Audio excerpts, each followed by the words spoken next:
乡亲们大家好，大家新年快乐，恭喜发财，我是吴思琪。今日嘅村民大会嘅节目来到为台中和平嘅国关体区。讲到台中嘅国关，乡亲就相当忙。喺台中市长卢秀燕上任家下，拿出嚟1万张嘅国关空气杆嘅一个设礼物去送本去参加求职典礼嘅市民朋友。其实呢，今日村民大会团队来到为国关体区，除了体验安好嘅空气以外，未来看到菜地嘅好山好水，韩国地方學一定重要嘅温泉產業。其實國關地區嘅温泉係台中韓國古嘅中台灣地區淺路嘅温泉區。將來呢，一個温泉區係經過為9年嘅鐵通韓國面對啲風災帶來嘅災害過後，菜地業者東山網喺鴉片建起嘅温泉產業，經過為20年。一大嘅温泉區很容易發展，就像看到嘅一條路巷，就係温泉嘅業者打造出嚟一條温泉嘅路喎。其實都有日本式嘅風味。唔過呢，除咗安尼嘅發展以外，菜地鄉親想要用嚟帶動菜地嘅文化產業，也係觀光產業用嚟連結起來。今日嘅村大會帶領大家同相關業者、韓國公部門好在嘅度向下嚟討論。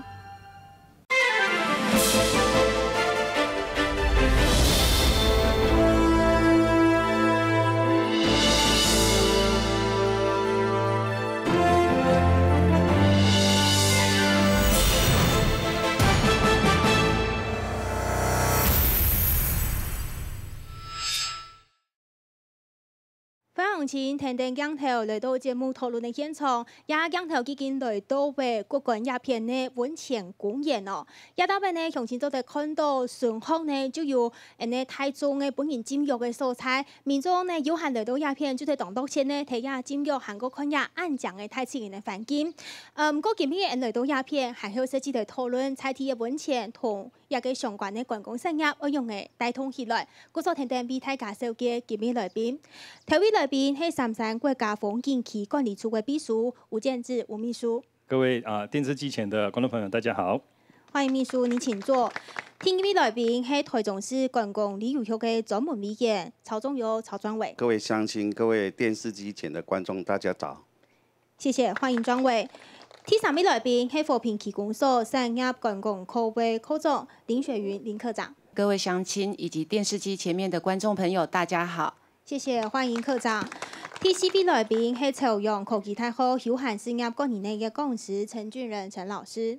觀眾朋友，大家好。謝謝，歡迎陳老師。講到國關，大家聽錯都啲鴉片有温泉，唔過對較後生嘅人來講哦，可能唔啲一大筆有歷史長久嘅温泉體驗發展呢。故所呢，節目一開始先透過樣片帶大家來看。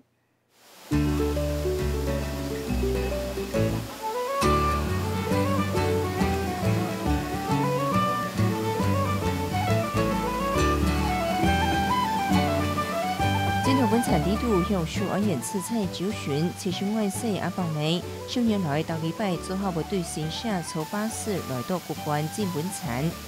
我腳痛吼，拍跑爬去到遐還好呀。阮阿姐嘛安尼啊，阮家己阿姐吼，拍跑迄暗要去食飯講較袂痛。啊天光是講敲電話講，你若落車，我才來甲你載講，啊我都好呀。溫泉是真正足好誒，無我無錢個。我無錢，我艱苦人，我想愛來開100幾塊。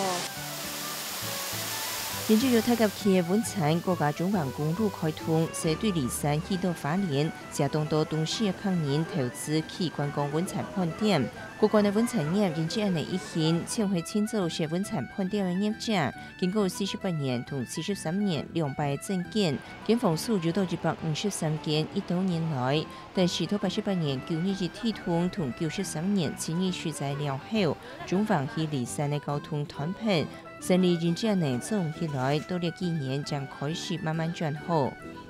兩萬號是勝利嘛，算還好。不過兩萬只係某一個世紀的一個分明的一個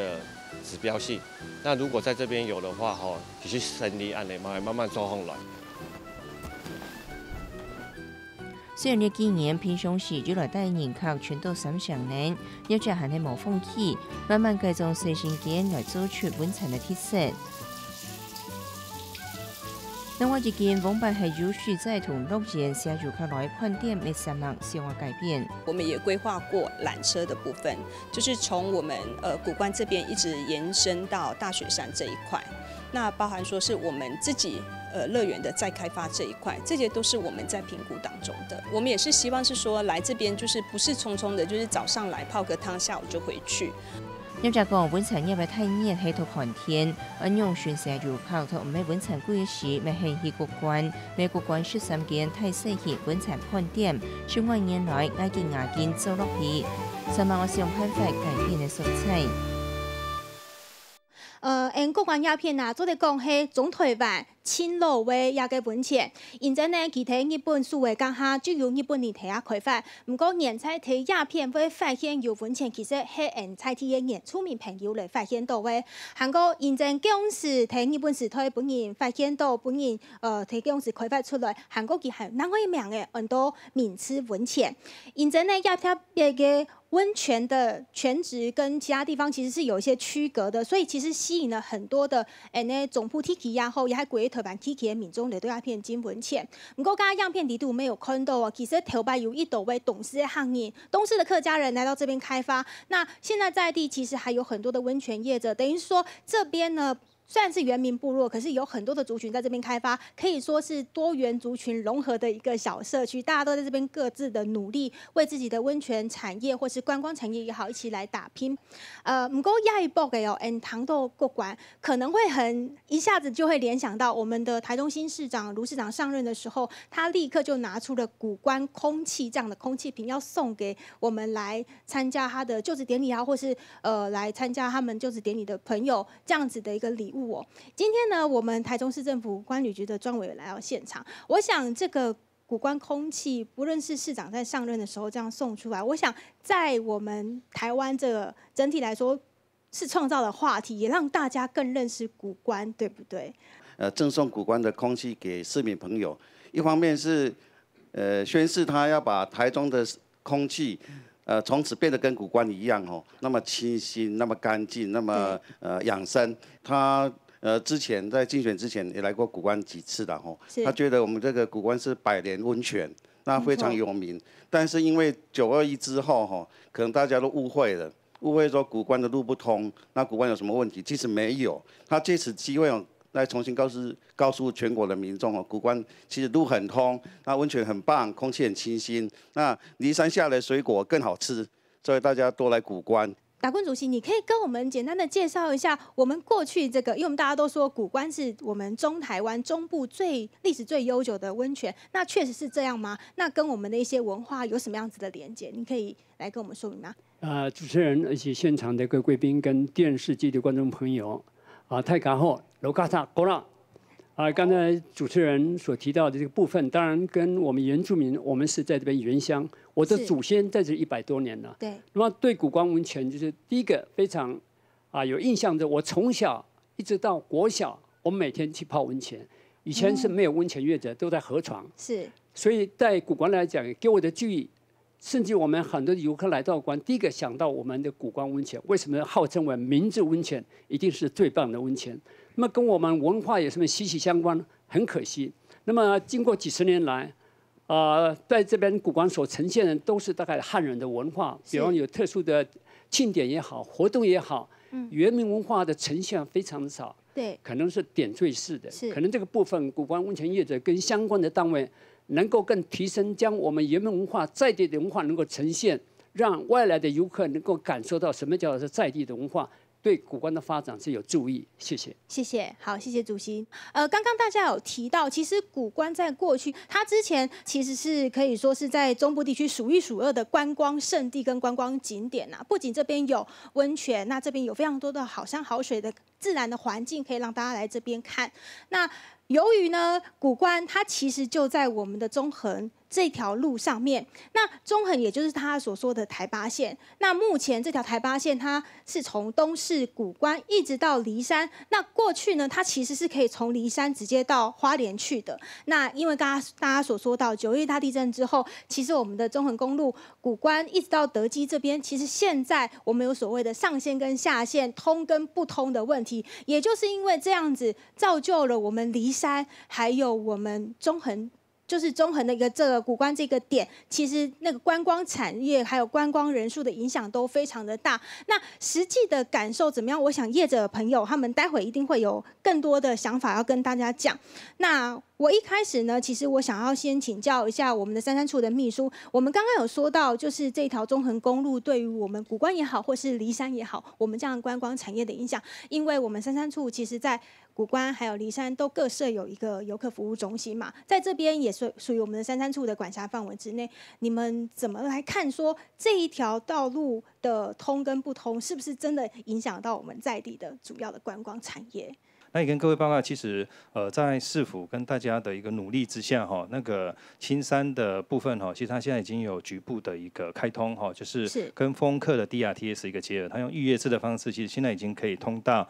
从谷关哈到梨山部分去哈，那就一直延绵着那个我们的吉良山脉到花莲去哦，全长大概有190公里哈。那921地震之后，其实对谷关地区哦，不管是路哈，或是那个它的一个饭店业者，其实伤害并不是很大，因为刚好那一段时间哈，我跟当地的乡亲哈也都在这边哈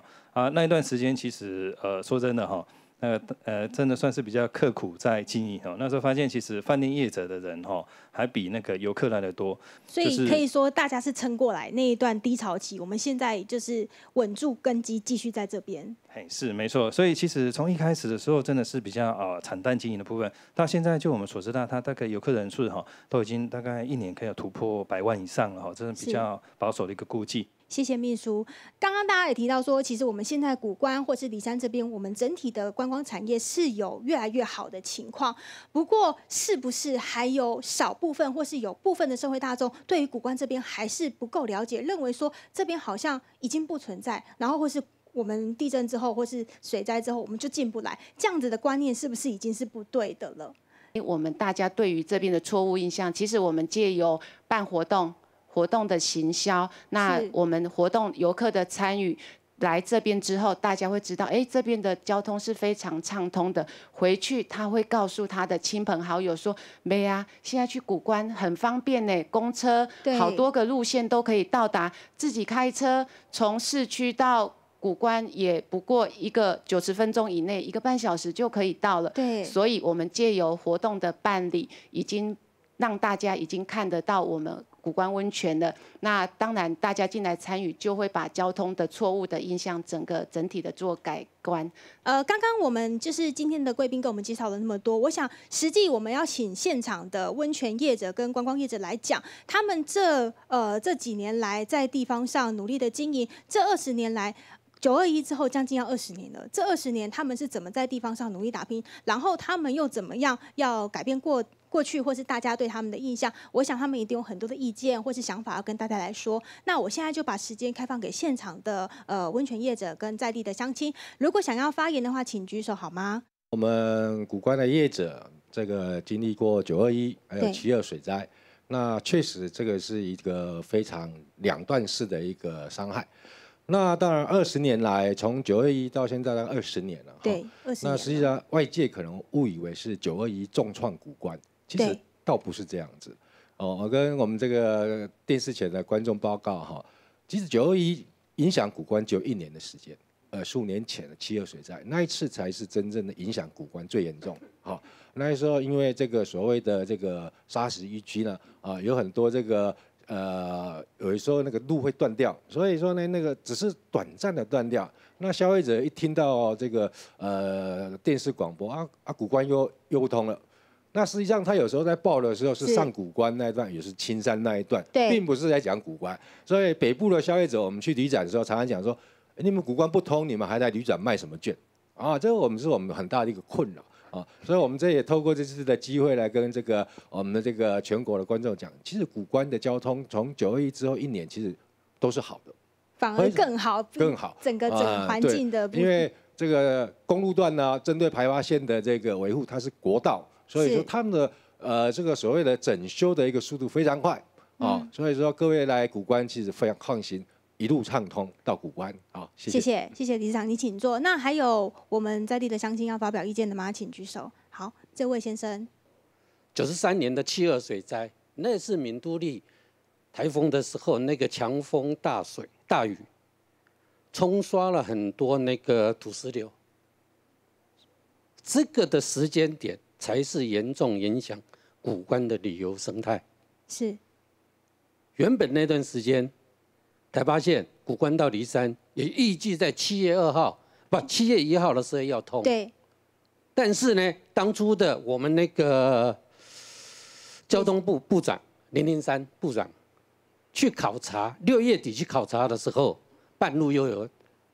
落石，他半途就返回，从此封山。是这个封山对于我们谷关也好，或者说梨山也好，是一个非常大的影响吗？当然重大影响啊，是因为昔日大家所想到台八线去看的三民水秀，看不到了。游客也不来了，是他们要的是到梨山之后再往花莲或宜兰，但是这个断掉了，没有了。所以说谷关我们这些业者自食其力，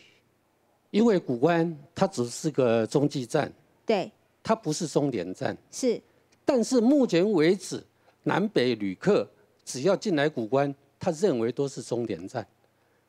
了解，是终止的终。哦，跟我们不是中继站那个是摩岗，所以说我们希望就是说政府单位也好，因为我们自己的在地业者一直苦撑着的这20年，是希望政府看在眼里。谢谢，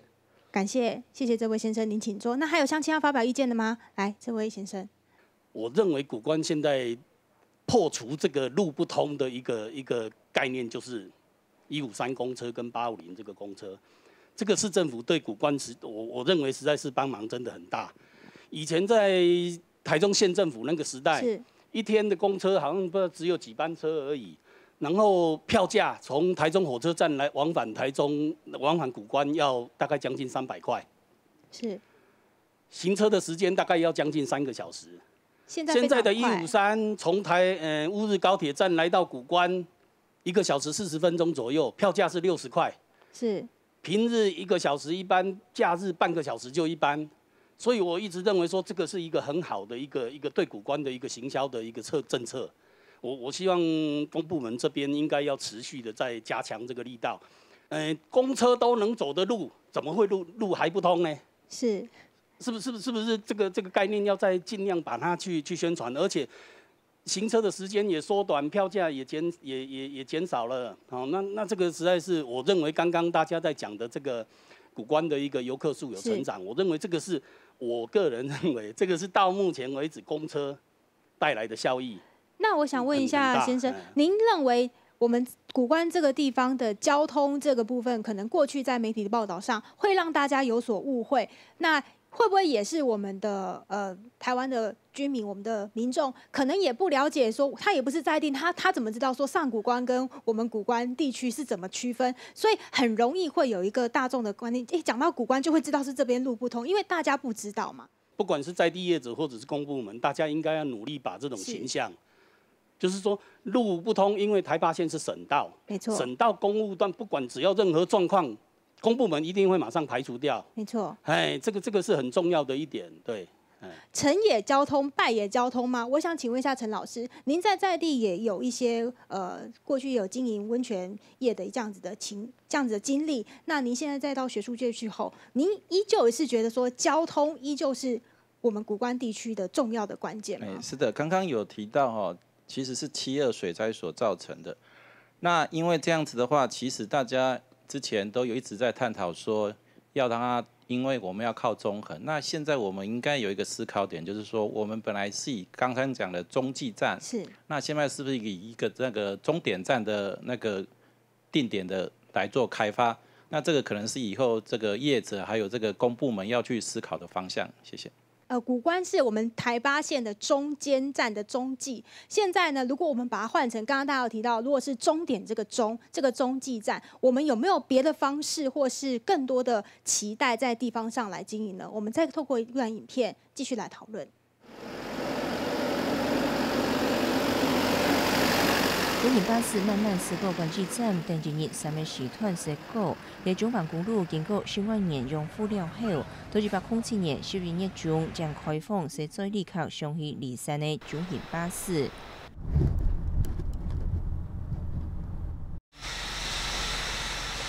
民国93年，闽独立风灾带来的西南气流，台中埔地区累积雨量超过1000毫米，造成谷关与梨山的中网路段东道萎缩的路基无序大片，连带影响观光的产业。但是，今年停经巴士正班，谷关路段的安全性有提高，开始接外地游客来了。爬山吧，或者是泡温泉，这些其实都会想要一来再来，对，因为毕竟我们住的那个地方没有这种东西，安逸没有，所以就是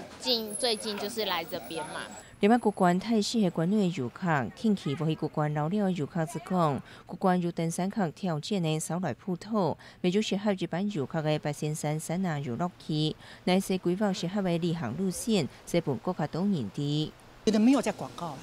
看不到什么广告。我真的这么觉得，因为这边交通方便，然后步道也很好，泡汤也很方便，好吃东西也蛮多的。那为什么会一直好像？对呀，对呀，溪头人那么多，为什么这边很多的资源啊，很多的很棒的地方，那为什么人反而少了？为了提振观光，文产局要结合台中发布的宣传，甚至同日本文产演示结合做姊妹市，控泰国际的观光。1808年，由日本有名社团投资的日本式度假村没有起人运力。这天业者认为新的度假村入来，代表国关文产还系有观光的实力，希望这国际社团的名声使本国较多外国人知，同国关文产的好光景个前到将来。那中板公路开放我们的中巴通行，每天有3班呢。我想这是对于中横来说是一个非常值得让人振奋的消息，因为大家其实对于梨山或者说谷关，刚刚大家提到台八线这一条路到底是什么样子，现在到底还能走吗？大家可能都存在一个问号。那我相信透过这一次的中横的中巴开放通行，对于全国的民众来说，或是国内外的游客来说，绝对是一个行销我们中横，甚至是中横附近这沿途的观光景点、观光地区最好的一个行销的方式啦。庄委，我们前任林市长努力，然后还有我们现任这个中巴的通行，我想对于刚刚我们提到的，对我们谷关地区啊，或是整个梨山，是一个非常重要的一个指标性的意义，对不对？那我想，大家都知道嘛，我们早期从台中直接到花莲非常方便，那尤其经过梨山要种很多的苹果，是。那如果说我们的中巴的公共运输开通之后，那将来慢慢的也开放其他的我们游客直接来走这条路的话，当然我们谷关就恢复到原来的中继站，那就不会说只是一个终点站了啊。所以就是长期、中期，我们一起来努力，整个谷关一定是慢慢的提升，慢慢的打开知名度，让更多的全国的民众、国内外的民众，尤其我们香港、亚洲地区很多的人就会来到谷关。因为这个中巴它开放通行，每天因为3班嘛，所以大家都必须要上网去登记。那登记的这个人次也非常的踊跃，实际进来几乎是听说是班班都客满。对，因为是中巴，它可能一个班一辆车只有20几个人，那所以就是非常的热门呐。那我们也谢谢客运公司当热门的时候，他们就加开。就是一个班可能就2辆车，那最多3辆车。像我们元旦要到梨山去升旗，所以他们都加开到2辆、3辆，让更多的满足更多的游客上去。那这部分市政府会来努力，怎么样去改善增加这个我们的载客量运输的部分，对公共运输或是将来一定有机会的。那秘书，我们刚刚已经提到中巴对于就是我们这个地方这一条路线也好，就是刚刚像专委所说的，是一个非常重要的一个指标性的意义。那我们在梨山上同样也感受到了吗？跟我们在古关地区的这样子的感受，就是游客真的都进来了吗？它是11月16号的时候，就是它有开放那个中巴，就是有限度的开放中巴通行，平均的一个搭乘率大概都达到60%以上。那总的人数的话，好像已经达到了接近3000人次的一个数量，就3000人次啊。所以对整个古关或梨山的话，它是一定有相当的一个注意的哈。古关这个地区其实它有一个很大的一个优势，除了它温泉很好之外，另外一个就是它的一个可及性。当然之前也有提到一些可能道路的问题，可是，在公部门这边，就是公路总局这边的一个努力之下，其实应该就是虽有通知，他马上就会去清运了哈。据我所知，因为我有一段时间哈，也是在古关这边服务哈，的确有这种类似的一个情形。那现在不止它的道路状况不错，另外还有就是它的公共运输的一个部分哈。除了刚才所提到的这个中巴之外，它本身另外也有像153呐、850等等的一个客运的部分，它就可以直接从高铁。甚至从我们的火车站，台中火车站或凤尾火车站，大概1个半小时的时间，它就可以到古关这边来。所以这也是古关它非常具优势的一个部分。谢谢我们的秘书。刚刚大家都一直提到，其实我们古关地区的，不论是自己开车进来，或者是说我们搭乘交通运输工具、大众运输工具进来，其实都非常的方便。而且我们实际来到这边录影，或者是在采访的过程当中，其实很多的我们的丰原客运的，就是这样的巴士，其实就是一直在古关地区来来去去。我们可以看到，刚刚我们现场有业者提到，可以从台中高铁站直接搭乘我们的交通运输工具进来之外，还有我们现在大家所知道的865，就是这一个我们可以直接上梨山的这个中巴。所以整体来说呢，我们在这个密密麻麻的大众运输的交通网络来看，要到达古关地区的交通绝对是没问题的，而且是相对于方便。那因为是大众运输工具，所以票价方面也非常便宜。那我想说，我们要听听在地业者的意见，究竟这样的中巴开放之后，或者是说我们这样子的观光产业串联是有机会、有可能的吗？我们来听听大家的意见。那还好，就是老天爷没放弃古关。那泡汤客喜欢温泉的人也真的没放弃古关，所以呢，在这个市政府还有这个三商的帮忙之下，建立了这个很多譬如说这个经历了3年的这个浴衣节，我们在每一年的9月或10月，在这个秋季的时间会做一个浴衣节的活动。是，那穿浴衣在逛这个古关街上。所以这样的一个活动行销，其实都有有受到关注了。那当然希望不要停下来，这个东西它其实是可以是一个往例，然后一个期待的。是这样子，谢谢。好，感谢你，请坐。所以重要的行销活动我们不能放过，就是才可以让古关地区有更大的一个让大家发现他们、认识他们。对，好，那还有乡亲要发表意见的吗？中横中巴已经通了哈，是，但是呢，在这边呢，我要有一个很特别的意见哈，对，就是说我们很多的客人呢，虽然是要订了这个中巴，对，可是呢，一直都是订不到哈，那订不到，这是一个很关键的问题。再来就是说，如果说我们中巴带着客人去到梨山之后呢，然后就把它放着了。然后他又没有一个那个导览的，然后没有他的自己的交通工具，所以呢，他要去那边这样子，就是周遭的部分想要去游览的话，根本就没有办法哈。所以我想呢，我有一个意见，就是说哈，我们配合市政，就是有一个配套，然后呢，让我们的业者自己也可以来推，比如说我们推的时候呢，我们可以说我们古关呐、梨山呐、武林呐，我们都可以来串联。那串联的时候呢，因为我们主要这个目的就是说，我们想增加这个来客数。是。那来客数的时候呢，如果说我们可以这样的串联之后呢，我们或许呢，我们可以推了4天3夜、3天2夜什么的。好，那这样子呢，让我们这些业者可以很方便的，好有一个交通工具，我们可以呢配合市政，看看说它的规定是如何，我们就依照规定呢，我们就来做。这是我的意见。好，谢谢您，请坐。那还有乡亲要表示意见的吗？好。刚刚陈如主持人讲的哈，还有我们很多来宾讲说，看似古关的游客好像增多了，没错。可是古关它留下的消费力是否有增加？是否有增加？我觉得这个也可能需要反思还有一个问题就是说，刚前一位来宾有提到对梨山那边到那边没有景点，我是建议古关都有共享单车 iBike， 梨山那边是不是可以设一站？是。那我是建议我们那个专委在这边梨山那边设一站，然后就反正到那边我就骑 iBike 去那边，因为其实梨山那边车辆并没有特别多，所以而且它讲真的，它的道路的幅度也比古关还适合骑单车。我是建议可以那边设个 iBike 去建议市政府可以考量这一点。另外呢，各位可以发现古关大型车辆停车处真的很缺乏。其实我每一次有机会，我透过这个管道也顺便再提出来一次古关大型车辆停车位置非常稀少，目前古关只有2处，一个龙谷饭店，第二个古关饭店。是。正常来讲，这2个地方其实他们自己用都已经占用，都已经不够用了。那其他十几家业者，他们的大型车辆怎么停？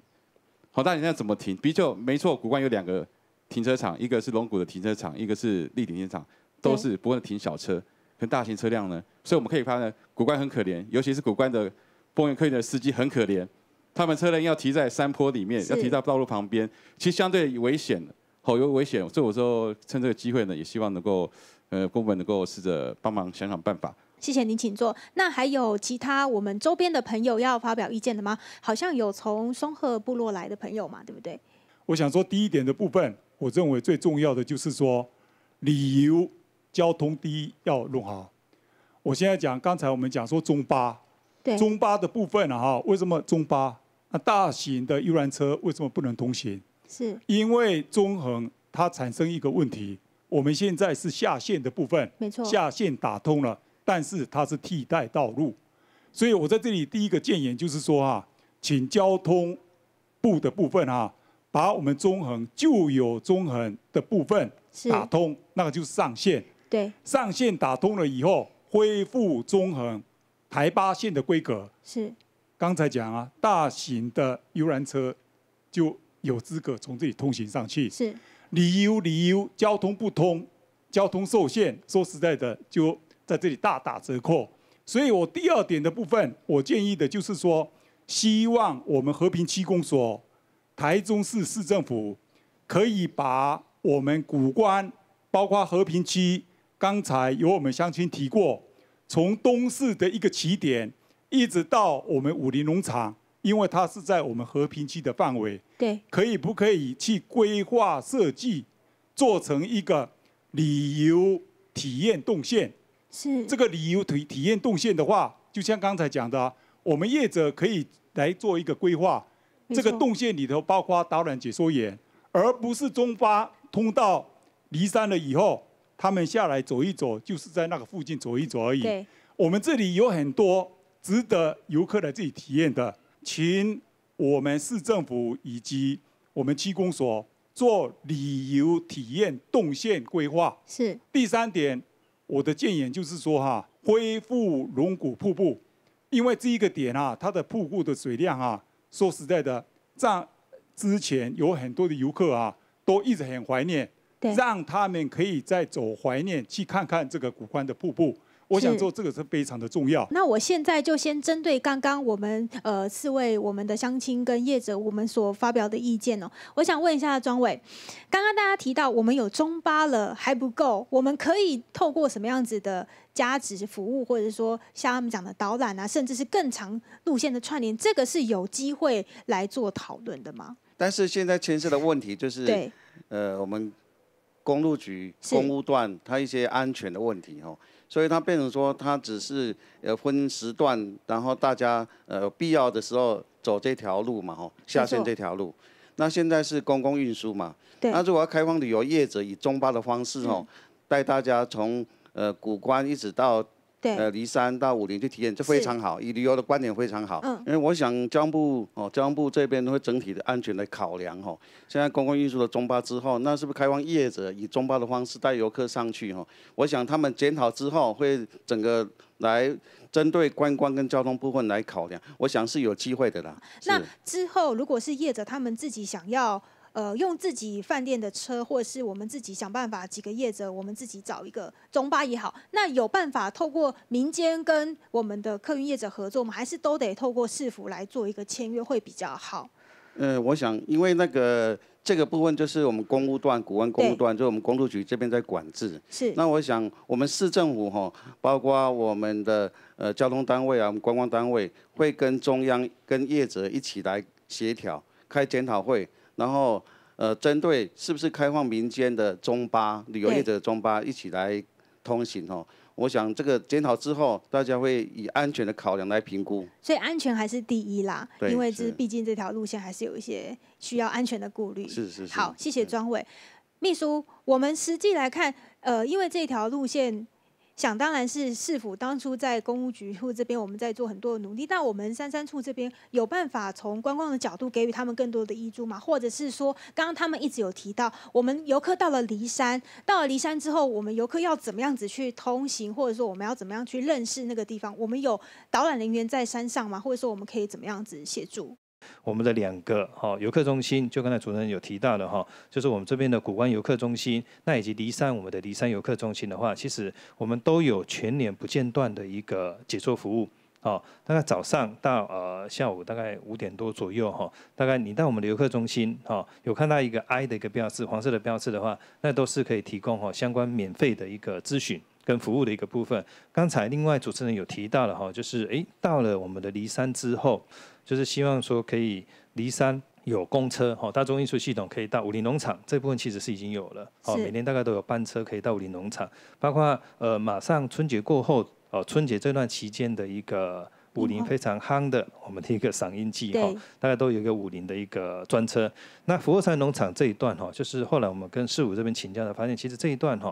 是现在比较没有大众运输的一个部分。那现在这一块也跟丰原客运在洽谈之中，希望后续假如说它有个大众运输的话，其实整个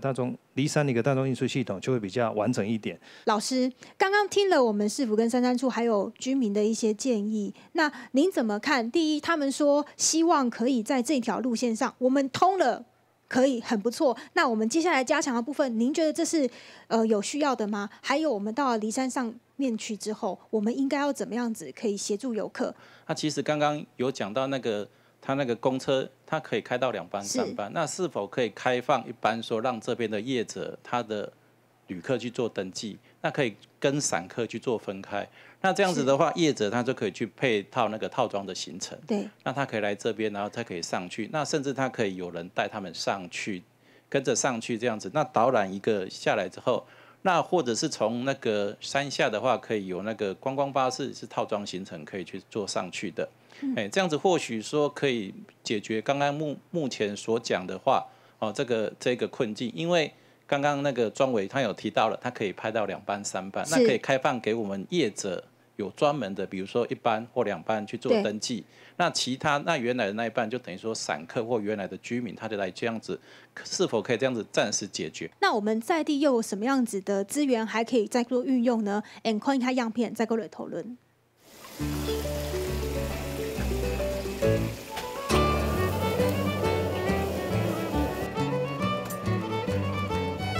當小龍去做伊每次了同骨頭拿皮肉切咗一堆堆去菜，就長剪爛，切每同骨頭去混湯。我哋喺小龍套餐，我哋係5個骨頭，就要3湯，我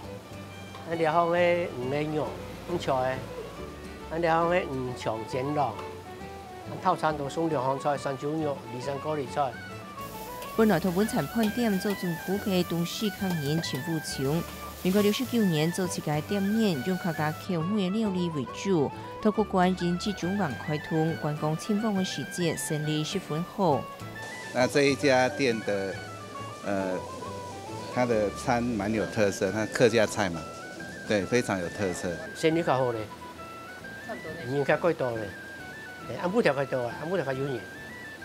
你就小嘅古關泡湯，按泡湯料還不出來食飽，按來咗先嚟小農業多。在小吃店的營業者看到判店按到去古關是便利商店，本來是跟那商店開門，生意十分好，但是才當少年我上去做。咱正開始來咪無看好講，啊冇時頭可能無咪少年，無相當講，啊，两菜铁的人含真多，包含两住宿的客人吼，按当严重个认知的问题，个认真歹强。啊，至少东西销售量哦，比起优势的地方，不优待的地方，啊，你就增加咱的成本的提高。古巴古关头中文化人才的萎缩，嗰些係政府產，社當到遊客填落過去了。有人就帶錢來，到當地答應幾合10年的業者，再未希望古關的觀光成果做起來。我相信，在中央的部分，这一次交通部观光局他们也办了一个台湾的整个10大好汤、名汤、名泉这样子的活动的这样子的来做一个票选。那很不错的，我们谷关温泉在这一次的票选活动当中，经过了专家学者跟民众的票选之后，它是入围的，而且它在我们的分成。我们台湾分成了好几个地区，其中我们在中部地区的指标性，台中的民泉就是我们的谷关地区哦。谷关的温泉可以说是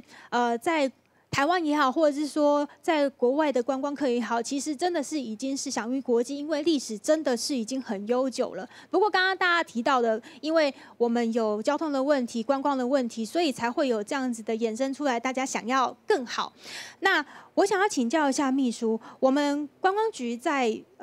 这样子的活动里面上，其实在这一次我们可以看到给谷关很大的肯定，而且我们这次还办了一个活动，要延长从一般的3个月延长到6个月，就是希望可以带动我们全台湾的温泉产业也好，或是在地的温泉产业，是不是对于地方来说，这是一个很重要的可以我们互相合作，然后也行销地方的一个机会？温泉资源是台湾非常重要的一个观光资源，所以我们观光局这边其实针对温泉的部分，我们每年都有推主题的活动，就是台湾好汤的一个活动那每一年都有它的一个主题，像今年度的话，就是刚才我们荧幕上显现的10大名汤的部分，其实我们谷关这个地方不只是10大名汤，它也是5大名泉等于说在整个中部地区也就只有谷关是同时荣获双冠，又是10大名汤，又是5大名泉的一个部分在谷关这个部分呢，刚才老师这边也有提到它可能后续变成是一个终点或是怎么样一个带状的部分，那我们希望它变成带状的。它从东势，它本身就有客家的一个文化园区，那还有它的林业文化园区，我们和平的一个盛世我们和平的市址，那甚至在往我们的松鹤泰雅的一个原住民到我们谷关这边来整个做成一个带状的一个旅游路线。那更往外呢，我们再跟那个市府这边来做合作，其实它那边非常夯的自行车，就是说我们的潭雅神的一个自行车道，或者是我们后丰铁马道，一直骑的话就可以骑到我们现在花博所在的一个后里这个地方，其实这整个都可以做一个结合。那这也是我们管理处这边后续会持续在跟地方这边跟乡邻这边做合作的一个部分。谢谢秘书科长，我想先请教一下，因为刚刚我们的秘书有提到。我们公所这边在办活动，其实也有把我们市子啊、农产，还有我们在地原住民的文化这一块融入进去。是不是原民文化在于我们在地的观光也好，或是我们族群文化这一块，它其实会是谷关将来一个亮点？也跟大家报告一下，我们除了我们谷关温泉之外，我们也有很多的部落在推观光。那部落的观光，其实在原民文化那一块也成为我们的优势。好，那所以我们可能未来要比较在着重的地方，可能就如同达坤大哥有提到，好，以往我们的活动可能会把原民文化做一些点缀性的部分。那未来可能我们需要努力的，就是除了在这一个当次的活动的原民文化的呈现之外，我们怎么样让它平常就融入在我们的温泉跟产业跟观光？我想居民或者说业者可能还会有更多的意见想要提供。那我现在再开放时间给现场，大家有意见的话请举手。我就以泰安温泉来讲好了，各位如果发现泰安温泉是大概这5年前以来，其实它的知名度已经超过谷关了，真的已经超过谷关了。各位可以发现，尤其是北部的客人，他基本上都以泰安温泉为第一首选。后来发现是因为泰安温泉，其实我们在思考为什么泰安温泉会比这5年来为什么会等于是有点超越谷关温泉的。可是我们这个谷关，我们自己当地人，我们是觉得说，我们这100年温泉呢，为什么会造成这种状况呢？第一个就是刚刚我们前面2个主题讲的交通问题因为7.2水灾之后，造成一些交通的一些不便啊，还有一些既定的印象造成的。是。它另外一个问题就是说，刚刚有我们乡亲有提到，就是我们古关变成终点站，终点站的时候变成这个是一个旅游动线非常非常差的一个旅游动线。所以说变成我们怎么，其实业者跟居民还有我们公部门，其实我们要怎么思考说，让这个终点站能够把它做多元化。其实我想讲，我们这边除了原住民文化以外，我刚刚的建议是说，希望公部门以后在办任何活动的时候，不要再把原住民文化用点缀式的方式。我觉得达坤长老讲非常，我觉得非常对哦。我是建议是说，是否以后原住民的，比如说每次活动的跳舞，每次我就发现记者会跳一次，然后活动开幕跳一次。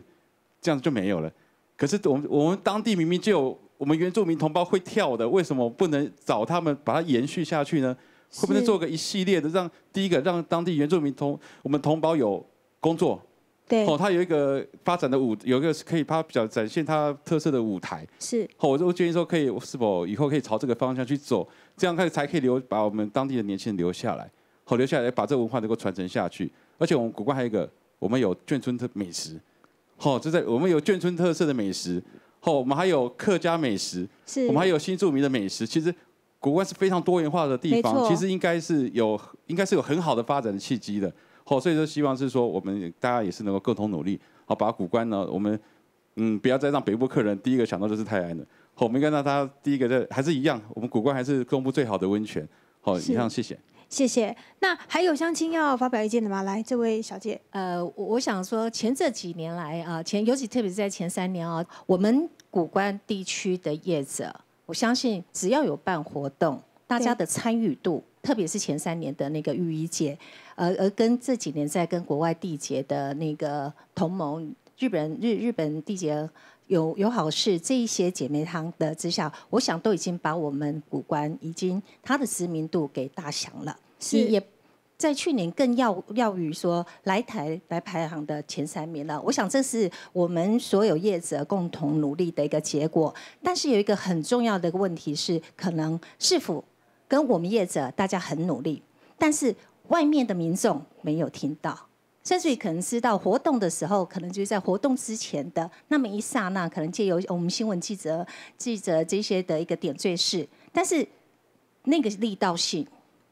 是我们当地业者都非常清楚，但是外界的朋友隐约而已。那在这个是不是有机会，就是说，我们可以建议说，是不是说市府这个部分就在广告宣传这个部分，例如我们的观光巴士这个 idea 非常好，也很棒。但是知道能够运用的人，事实上并不是很多。那是不是可以说，在我们在山下的一个广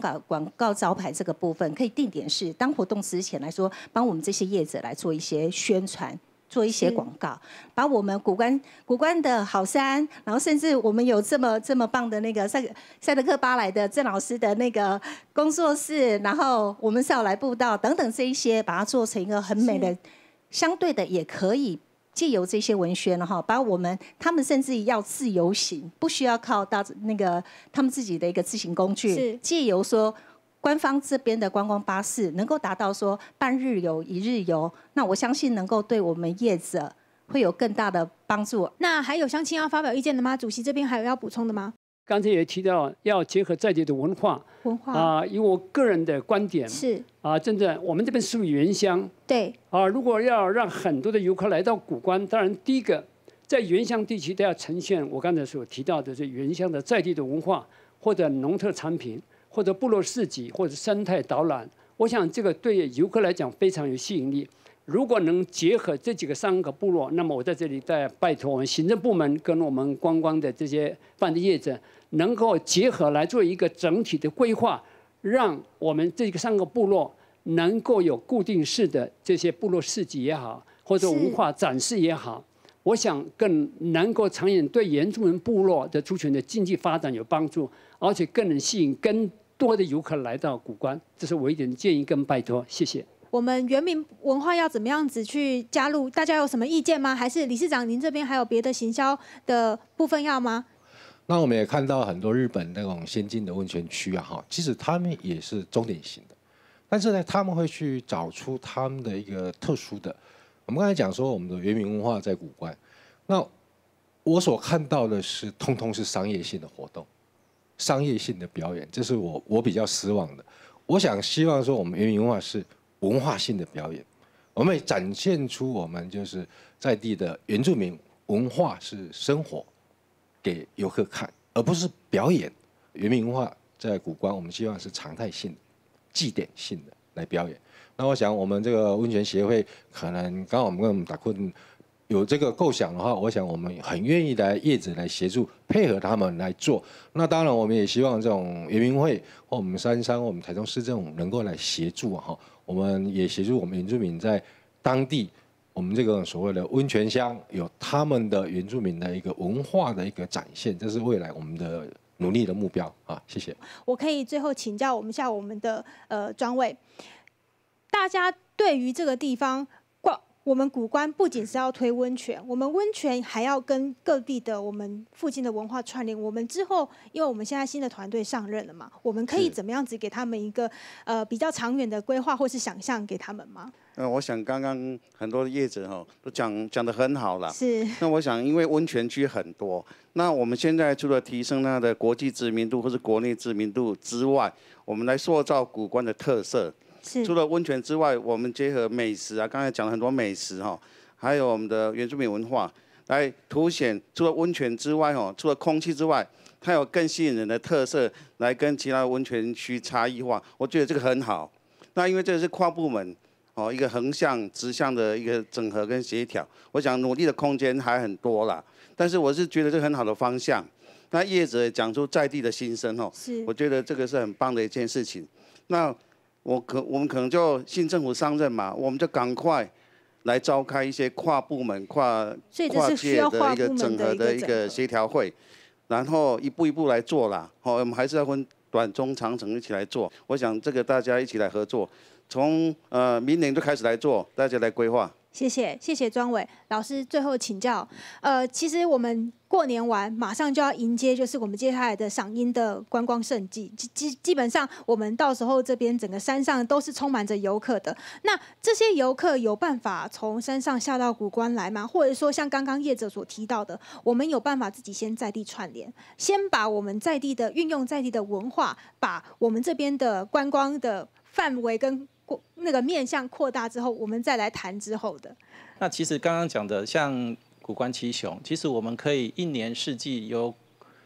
那个公部门跟业者来这边来规划，比如说泡汤、爬山、泡温泉，体验原住民文化泡温泉，然后从古关停留，那再到梨山，这样子就有很多了。而且这边柿子，然后梨山的梨山茶，还有那个鲟龙鱼这边也是特色。好，那这个都可以分成一年四季来做规划的。那刚刚业者有提到，其实我们在跟日本交流的时候，他们的那个宣传单都是公部门一起做，那不是各个业者一起做，所以可以一起做一年四季。如果到香港、到其他地方去参加展览的时候，不是每个业者我只放我的那个传单，那这样子没有办法去做结合的。那可能居民他们就可能会认为说那边只有一个业者，如果说可以做一个整合，一年四季可以适合到哪边，然后有什么路线的话，它可以这样子一年四季，它就可以有时间可以这样子过来了。伊咧国关按路按发展按桥的温泉喺总铺天气，我想做得讲係當有名的。不過呢，經過20年過後，究竟嘅太一同大家行出嚟起唔好嘅時間，現在大家已經逐步的知道自己要了什麼，然後我們業者其實彼此也有想象，我們應該要的古關溫泉跟20年前有什麼不同。大家也提到，對文化、對農產、對各方面來豐富來到溫泉，來古關浸溫泉，輕鬆有嘅價值，唔係搶去浸溫泉天天。我想也係帶大家來參考韓國學習嘅 maybe 誒古關天氣嘅發展係嚟前台嘅幫助。以上就係今日嘅村民大會，感謝大家收看。謝謝大家。